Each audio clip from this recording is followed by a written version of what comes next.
of is in our group chat with some other astrologers, Sonia messaged a couple of days ago, and it's been really sticking with me. And she was like, don't forget that in Pandora's box, that hope was also in there. It's like all these things escape Pandora's box, but what's left is hope. And I wonder if like that release, that liberation of Venus square Uranus is like the opening of Pandora's box. And then as she moves into Venus, it's like, but what remains is hope. And like hope springs eternal, but hope springs eternal when you're in the circumstances that require that. So it is nuanced, but we get that, we might have clouds, but we have silver linings, like all that. I appreciate that Venus is going to be in Pisces, being next to Mercury, being next to the North Node, saying goodbye to Saturn pretty soon. That she gets to just enjoy her temple unencumbered by the malefics, because Saturn will be out of sight and Mars will be out of sight while she's in Pisces. So yeah, enjoy this like really beautiful, exalted, royal, celebratory Venus transit through Pisces. Yes. Yes, we're all excited. And now for the main event. Saturn on Friday the 13th here moves into Aries. And I messed up. I thought it was Valentine's earlier. It's actually Friday the 13th, but for Europe it is Valentine's Day. Yeah. And it's in the evening Central Time, and Eastern Time in America. So being a Friday, a Venus day. And okay, so there's a lot to be said about this, and I don't want to get too in the weeds. Saturn is structure, it's boundaries, it is government, it is authority, mastery. You can say so much about Saturn, obstacles. Mm-hmm. And once it moves into Aries, which is the let's just say it's like the gas, it's gasoline.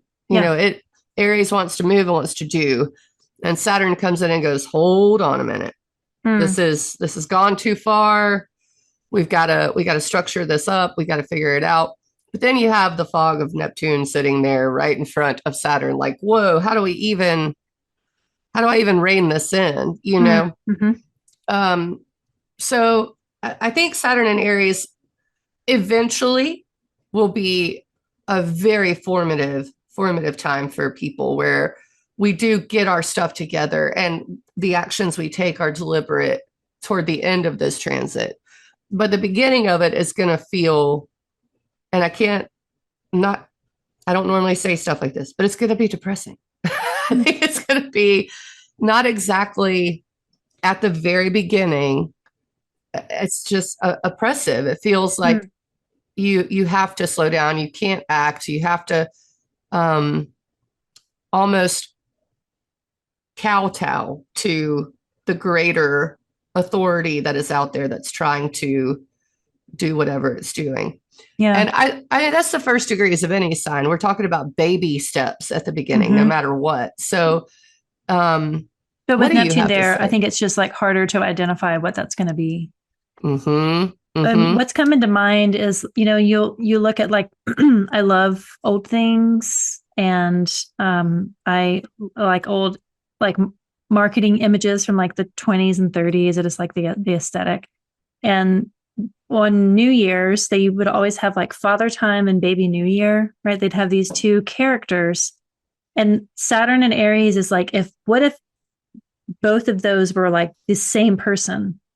What if Father Time and Baby New Year were actually just one person? And it's like the tension of motivation between Baby New Year and Father Time is so opposite. But that's what Aries and Saturn feels like. Saturn and Aries feels like. So it's like Saturn appreciates longevity and things taking a long time and slowness and diligence. The thing about Aries that I think also has some synthesis with Saturn is the edge. So we can see, the 7 traditional planets. They're just this planets that we can see without any sort of mechanism. We can see Saturn. You can see Saturn in the sky when it's visible.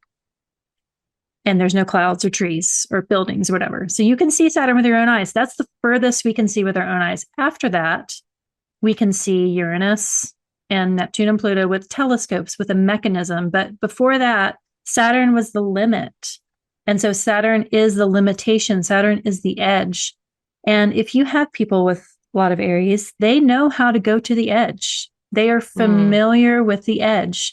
That kind of requires them to go to the edge because they are that pioneer, to seek the edge, to lead the rest of us to follow. They are the first sign in zodiacal order for a reason, because they are bold, they are adventurous, they're a bit selfish, because it requires that to be able to go to those heights, to reach that ledge. And I it's like a different kind of edge, but I feel like there's some sort of comfort that Aries may have in that place, even if it is lonely and further away from everybody else. But Saturn in Pisces just has this edged feel. And maybe it's, we've all find the limits to our own compassion, or our limits to our own bandwidth, our limits to our own work ethic, whatever it is. We may be challenged by the limitations that we have set for ourselves.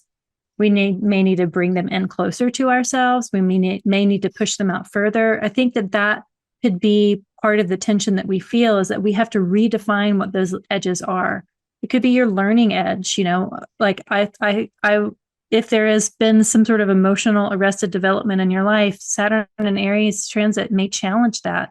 And how you choose to respond to that is maybe how you will experience this transit. So Aries demands us to kind of step up to the challenge. And I think that Neptune in Aries is also going to be there to help us maybe not see all of the dangers in the dark, that we'll still be bold enough to just stand up and find what that edge is. But yeah, I don't think it's going to be nuanced and quiet and internalized necessarily. I think that it's going to be a witnessable transit for most people. And there's other fiery things happening, right? We're going to have Jupiter going into Leo this year. We have the air stuff. We have Uranus going into Gemini. We have Pluto and Aquarius that are fuel for that oxygen for those fires. So it's going to all be inflamed. And in a way, it's like, well, Saturn's there to damper it down a little bit. When Mars and Saturn come together, that's going to be a whole different story. I think it happens in April. But Saturn just there with Neptune. I mean, it's worth to kind of consider what it is, because we have 2 years to really see how this is going to play out. And, yes. This happens every 30 years.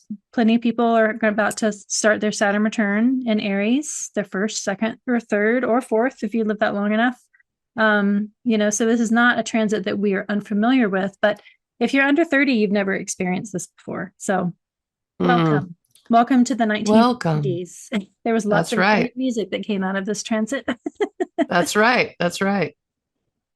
Yeah, and Saturn's in fall in Aries too. So I think you're right. It's funny what you said about the edge. Saturn kind of reminds me of, like, if you've ever been to a canyon, like Canyonlands or something like that. I don't have a dog, but I imagine if I brought my dog with me and it ran toward the edge, I would rush to find the leash, and I do feel like Saturn's going to try to do that a little bit, but it doesn't have much agency in Aries. So we'll see. I'm excited, but like a nervous excitement, Yeah. Yeah. Especially for, I think, night charts. Saturn is the malefic contrary to sect. So if your sun is below the horizon line, if you have the sun in the second, third, fourth, fifth, or sixth houses, but even in the first and seventh, if it's under that AC/DC line, you're of the night sect. Saturn is the one that causes you the most trouble. And so that could be an issue, like that Saturn not being, I mean, there's 2 trains of thought. Do you want Saturn to be empowered, or do you want Saturn to have to work harder? And so there's kind of pros and cons to both, but Saturn not being supported, and for night sect people, if Saturn's going to have a hard time, it may give you a harder time. So just consider that. I'm a day sect, so my Saturn transits are different than if I was born at night. Mars is a whole different story for us day sect people. So it's not like, we were let off easy. It's just the thing about Saturn is, like, the nature of Saturn is to endure. And that's the challenge with Aries, is that Aries wants to start. It doesn't want to endure. It wants to start and then start again and start again and start again. That's what it's good at. The enduring thing is for the following sign, for Taurus, with the fixed sign. So it's like, that's that tension of Saturn requires you to endure. So how can you temper that Aries fire so that you can endure longer and not suffer as much during this transit? Because